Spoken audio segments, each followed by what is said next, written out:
Là où l'Audi A6 a laissé tomber ses fans, c'est au niveau de la fiabilité du moteur.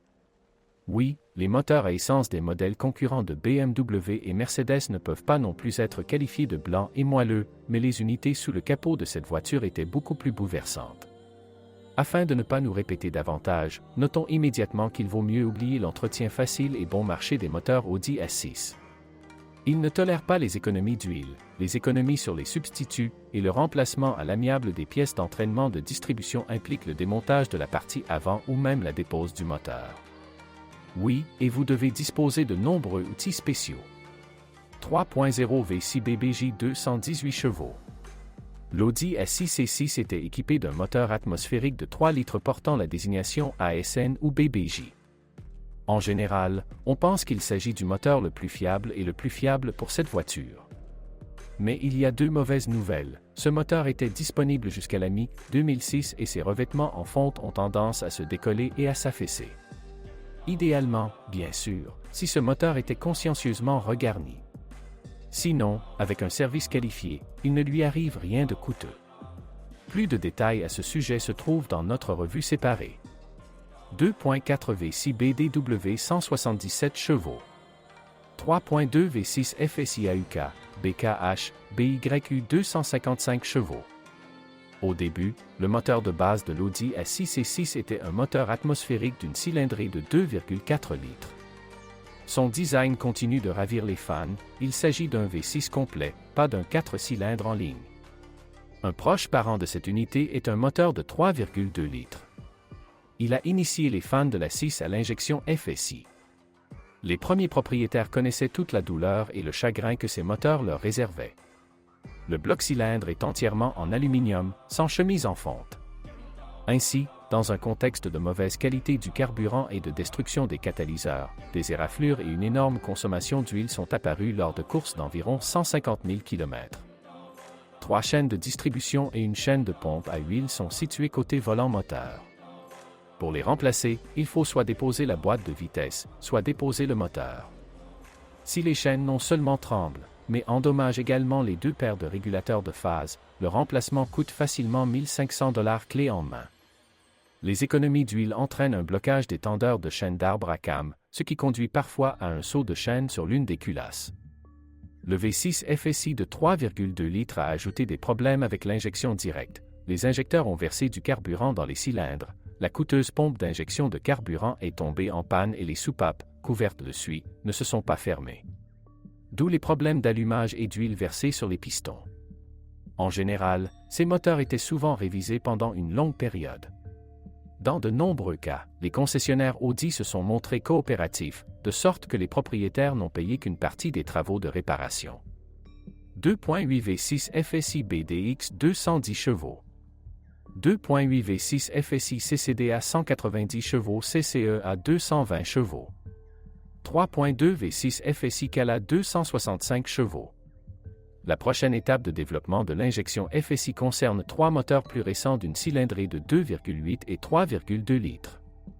Concernant les moteurs de 2,8 litres, il faut savoir qu'ils ont connu 2 modifications. La première est apparue fin 2006 et a été produite jusqu'à fin 2008. Le second est apparu en septembre 2008 et a été produit jusqu'en août 2011. La différence significative entre eux est que la version ultérieure a lancé le système AVL, qui permet des changements en 2 étapes de la hauteur de levée des soupapes d'admission. Il en va de même pour la deuxième phase du moteur 3.2 FSI. Il est apparu sur la 6 en mai 2009, et avant cela les Audi A4 et A5 l'ont reçu. Il a également obtenu le système AVL. De plus, ce moteur diffère du précédent V6 3.2 FSI en augmentant le diamètre du piston de 1 mm. Ces moteurs ont toujours les mêmes problèmes. La seule chose est que les problèmes d'éraflure et de consommation d'huile ne sont pas si aigus, car la triste expérience des moteurs des générations précédentes a obligé les militaires et les propriétaires à être plus attentifs au choix des stations-service et du pétrole. Mais tout de même, l'opération de regarnissage de tous les 2.8 FSI et 3.2 FSI est toujours demandée. C'est triste, mais parfois le regarnissage entraîne une fissure dans le bloc, surtout sur le dernier moteur de 3,2 litres. 3.0 V6 TFSI Kaja 290 chevaux LAC 299 chevaux.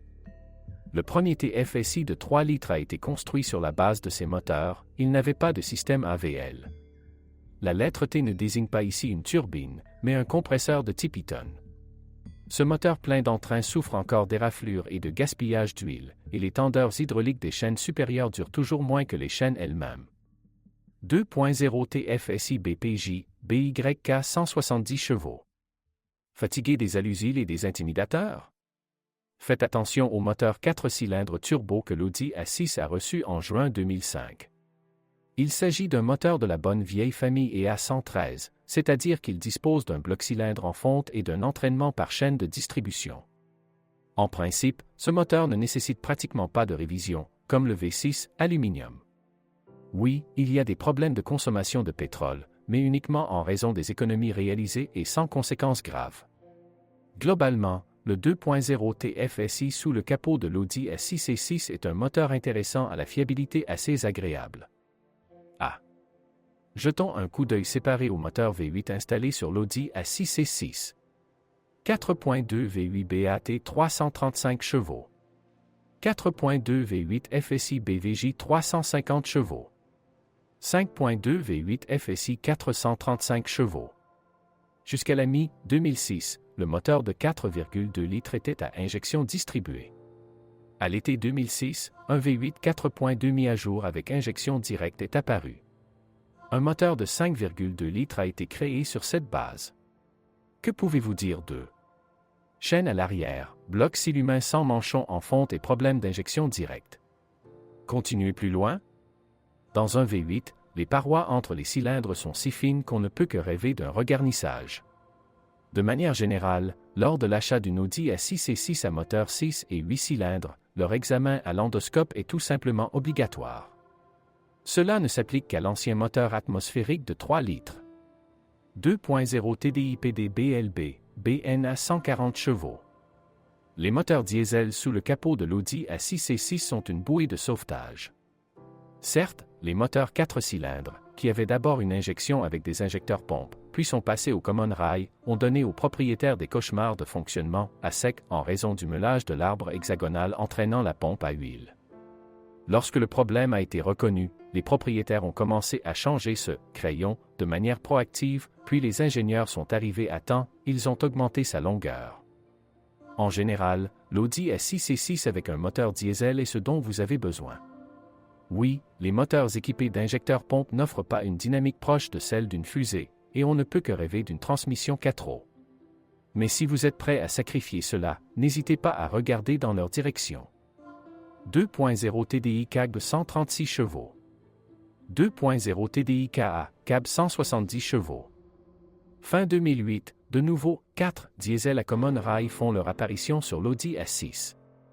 La version la plus puissante est disponible avec 4 roues. Le problème de l'entraînement de la pompe à huile les a également affectés. Sinon, ce sont d'excellents moteurs. Oui, les injecteurs piézoélectriques à long kilométrage nécessiteront un remplacement complet en raison de la panne de l'élément piézoélectrique. Mais ces moteurs ne vous tourmenteront pas avec des étirements ou des éraflures de chaîne. 2.7 V6 TDI BPP, BSG 180 chevaux.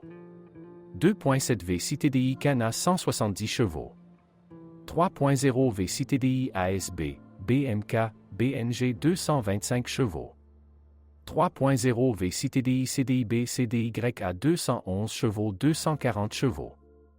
L'Audi A6 a reçu les premiers turbodiesel V6 de marque d'une cylindrée de 2,7 et 3,0 litres.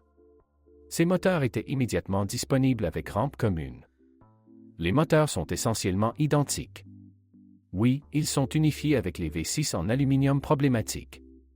Mais en réalité, la chose la pire et la plus chère qui les relie, ce sont 3 chaînes de distribution situées côté volant moteur. C'est vrai, les chaînes sont meilleures, elles durent 300 000 km. Pour les remplacer, vous devez séparer le moteur de la transmission et le retirer du compartiment moteur. Bien entendu, les moteurs diesel ne disposent pas de déphaseur. Et les blocs cylindres sont en fonte. Les injecteurs piézo sont chers et lors de l'effondrement du bloc cylindre, une flaque de liquide circulant à travers l'échangeur de chaleur peut se former.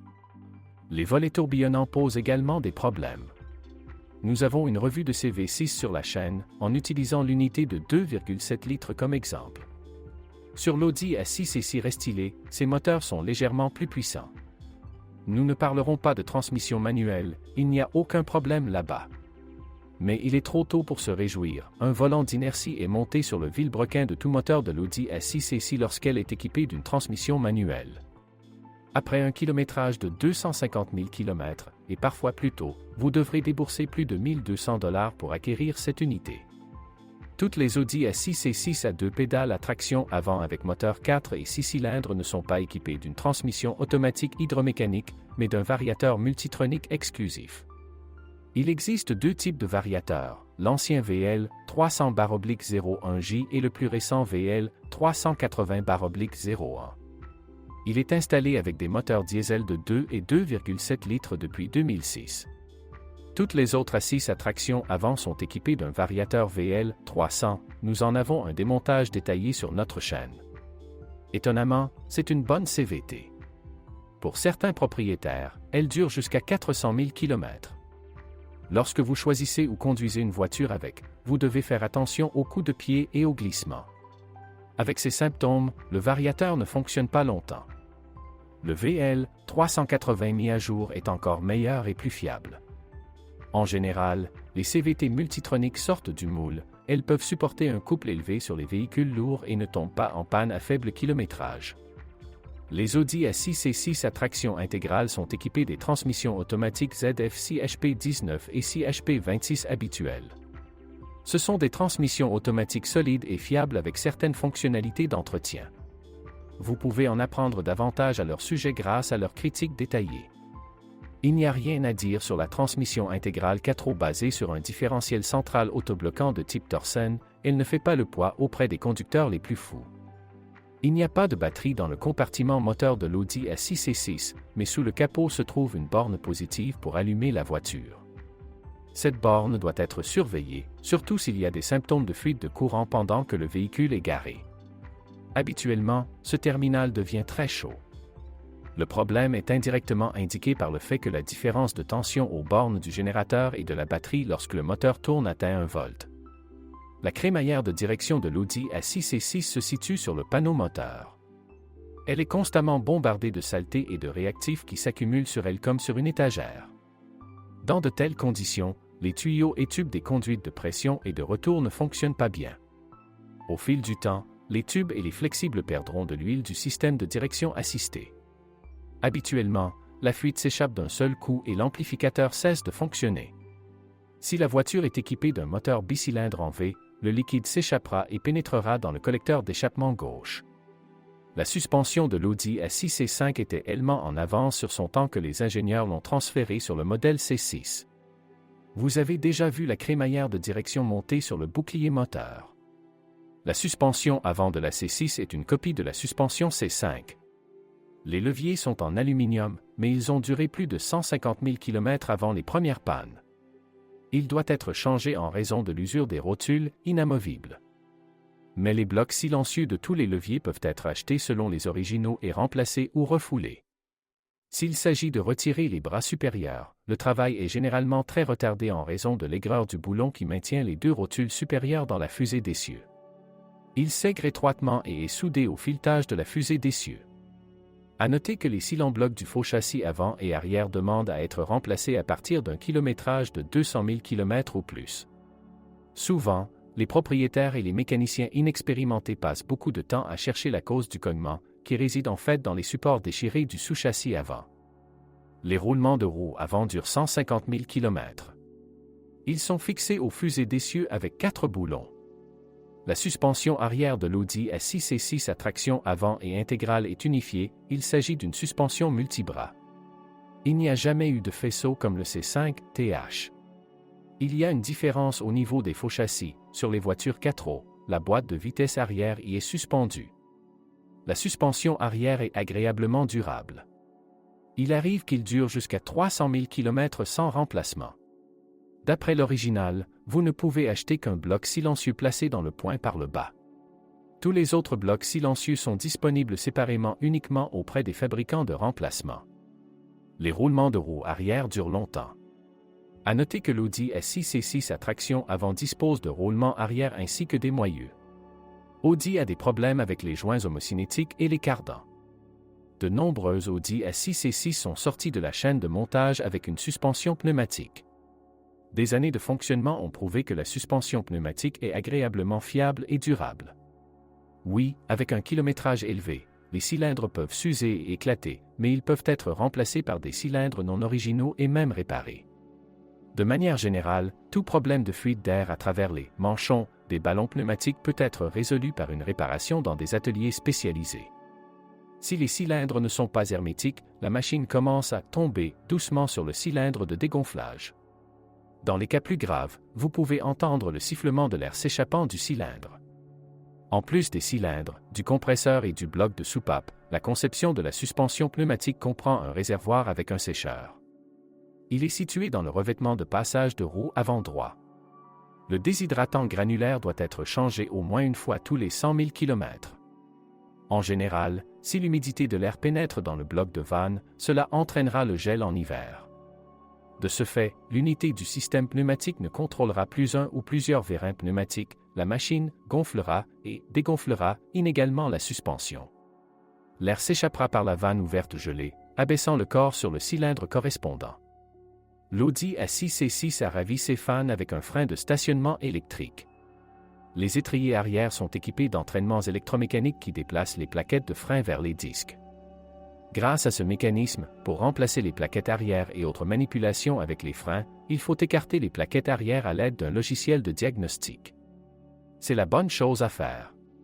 Si vous n'avez pas de logiciel de service à portée de main et la possibilité de vous connecter à la voiture, alors les artisans retirent la puce du connecteur électrique du frein à main et appliquent 12 volts aux deux contacts pour que le moteur ouvre les plaquettes. Le mécanisme du frein de stationnement sur la Audi S6 est une véritable galère. Souvent, le câblage des servos se casse ou les contacts du connecteur électrique se corrodent à cause de l'humidité et de la saleté. En général, les propriétaires achètent un nouveau faisceau arrière ou soudent de nouveaux fils au lieu de celui endommagé et installent un nouveau connecteur. Les servomoteurs dans des boîtiers en plastique posent également des problèmes. Le boîtier peut éclater, mais l'eau et la saleté qui ont pénétré à l'intérieur feront alors leur travail. Au mieux, le mécanisme se bloque, au pire, il échoue complètement. Le mécanisme original coûtera 300 $. Mais vous pouvez choisir un servomoteur non original, l'offre ici est très large, car le problème est tout aussi vaste. Le fait est que l'extrémité du fil dans la connexion du terminal est fortement corrodée. Nous devons résoudre ce problème. Habituellement, les gens gravent soigneusement le câblage sous le terminal, le débarrassant ainsi des oxydes. Et puis ils sont soigneusement soudés. À propos, après avoir remplacé la batterie, vous devez l'enregistrer afin que le système de charge la charge et l'utilise correctement. Audi se débrouille traditionnellement bien avec sa carrosserie. Les modèles précédents des générations C4 et C5 roulent toujours et ne se plaignent pas de corrosion. Le S6 ne faisait pas exception. Il est généralement impossible de trouver de la rouille sur la carrosserie. Le capot et les ailes avant sont entièrement en aluminium, ils ne sont donc pas menacés par les bouchons de lait au safran. Il existe des légendes selon lesquelles certains réactifs maléfiques peuvent corroder les supports moulés du garde-boue avant, mais nous n'avons pas vu cela se produire. À noter que la peinture doit tout de même être soigneusement inspectée. Les cailloux ayant pénétré dans le vernis des portes et des seuils peuvent ensuite provoquer l'écaillage de flocons entiers de peinture, c'est-à-dire fragments de la taille d'une pièce de monnaie ou plus. À propos, les seuils et les bords des ailes arrière sont souvent tendus non pas à cause des bugs et du gonflement de la peinture, mais par l'absence de fragments descendant de cette même peinture, elle se détache simplement de l'acier. Il arrive que le métal autour des moulures de porte soit exposé. À propos, ces mêmes moulures tout en bas des portes peuvent cacher pendant longtemps de graves poches de corrosion. Eh bien, le panneau de toit au-dessus du pare-brise, à savoir les cratères dessus, peut devenir rouge.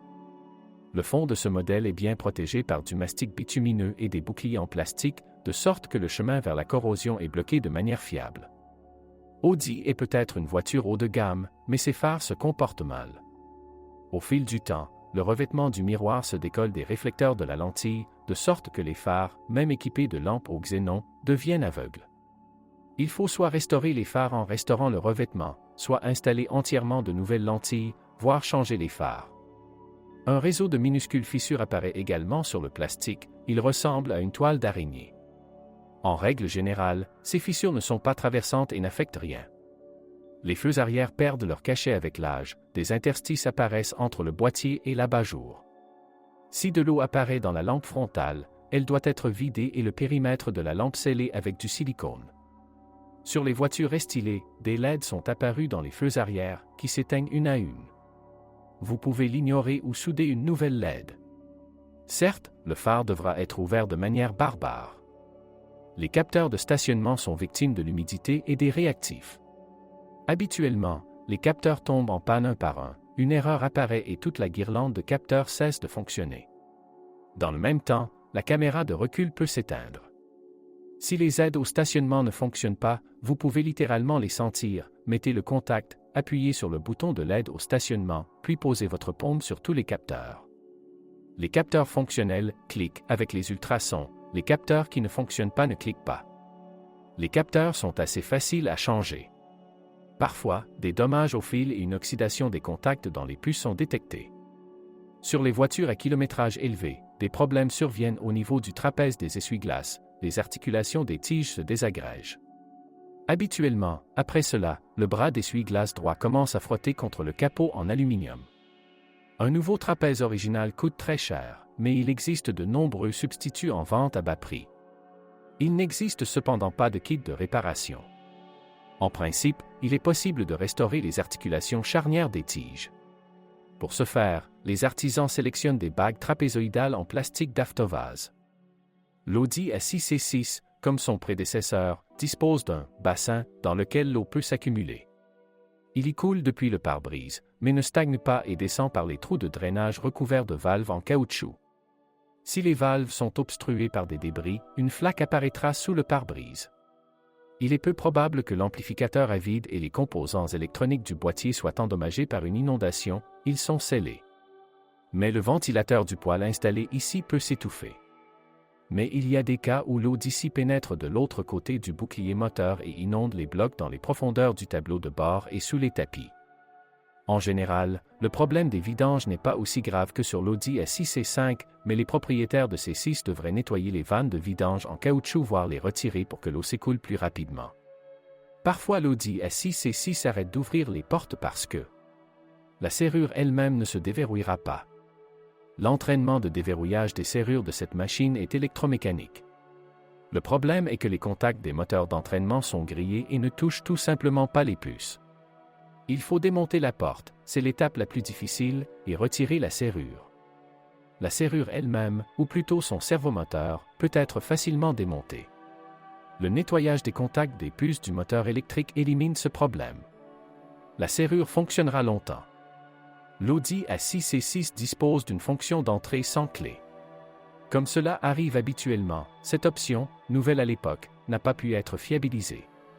Si cela ne fonctionne pas, vous devrez alors prendre du temps pour retirer la poignée de la porte conducteur, un câble d'antenne déchiré s'y trouvera. À propos, si vous deviez démonter la porte, cela vaut la peine d'évaluer l'état de l'entraînement par câble du lève-vitre. Sur ces voitures, il dure environ 200 000 km ou un peu plus. Les voitures équipées d'un système de navigation se distinguent par un aileron à l'arrière du toit. Au fil du temps, de l'eau pénètre dans l'aileron et l'antenne cesse de fonctionner. S'il fonctionne toujours, il est préférable de le sceller en plus par le bas. L'intérieur de l'Audi A6 et 6 est à la mode, cependant, les concurrents de cette voiture n'étaient pas loin derrière. Les pièces intérieures résistent longtemps à l'usure. Cependant, les inscriptions sur les boutons et sur la télécommande des lève-vitres sont toujours effacées. Mais l'accoudoir ne se casse pas, comme son prédécesseur. L'affichage de l'ordinateur de bord ne déçoit pas non plus avec l'apparition de pixels morts. Le système MMI ne pose pas non plus de problème systématique. À une certaine époque, celle-ci et de nombreuses autres unités électroniques de l'Audi A6 et 6 ont été traitées avec une mise à jour du firmware. Mais ce que les ingénieurs ont foiré, c'est le bloc qui bloque la colonne de direction. La même unité reconnaît la clé et permet au moteur de démarrer. Il y a eu et il y a toujours des problèmes avec cet appareil. Si la colonne de direction ne se verrouille pas ou ne se déverrouille pas, si la voiture ne répond pas du tout à la clé et si le VIN ne s'affiche pas correctement dans le menu MMI, alors le processeur de cet appareil est devenu inutilisable. Et c'est la chose la plus désagréable et la plus chère, parce que vous devrez lire le firmware du bloc afin de le coudre dans le bloc d'honneur. La nouvelle unité est vendue uniquement avec la colonne de direction, qui coûte des milliers de dollars par ensemble. Alternativement, vous pouvez vous débrouiller avec un bloc d'honneur sans le flasher, mais dans ce cas, vous avez également besoin de la clé de contact fournie avec ce bloc. Les relais et micro-interrupteurs de cette unité peuvent tomber en panne, mais ils peuvent être remplacés. Mais il faudra retirer la colonne de direction, en arracher le bloc et l'ouvrir. Si le blocage du volant ne fonctionne pas, vous pouvez le désactiver en coupant l'un des 3 fils, à savoir le fil noir et rouge, inclus dans le bloc de colonne de direction. Le problème de la défaillance de l'unité de confort est toujours d'actualité. Il peut devenir complètement inutilisable après avoir tenté de recharger la batterie. Dans ce cas, la moitié de l'électronique intérieure ne montrera aucun signe de vie, il ne sera même pas possible de démarrer la voiture. Parfois, le bloc de confort brûle en partie. Par exemple, le circuit responsable de l'un des feux arrière grillera. D'ailleurs, toutes les unités électroniques de l'Audi A6 sont équipées d'une protection logicielle. Cela signifie que les unités utilisées ne fonctionneront pas sans une procédure spéciale pour retirer la protection. L'Audi A6 a des problèmes avec les amortisseurs du système de ventilation, comme sur la Passat B6, leur cerveau ne fonctionne plus, un logiciel de diagnostic montrera quel amortisseur pose problème. Le ventilateur de chauffage de ce modèle est situé sous le capot, en plein milieu du bouclier moteur. Lorsqu'il a parcouru moins de 200 000 km, le ventilateur a tout simplement arrêté de tourner, mais quelques forts claquements sur la carrosserie l'ont relancé. Tout cela indique une usure des balais. Les changer n'est pas un problème. Pour accéder au ventilateur poêle, vous n'avez pas besoin de démonter le panneau avant, mais vous devez parfois souffrir du retrait du trapèze de l'essuie-glace. À droite du boîtier du ventilateur se trouvent des tuyaux vers le radiateur poêle et 2 vannes hydrauliques 4F29596117B pour ce système. Si soudainement le climat commence à souffler de l'air chaud de manière constante et puissante, alors l'une des vannes est bloquée. Les capuchons des valves peuvent être retirés, les valves retirées, nettoyées et même légèrement poncées. En règle générale, la climatisation fonctionnera ensuite correctement.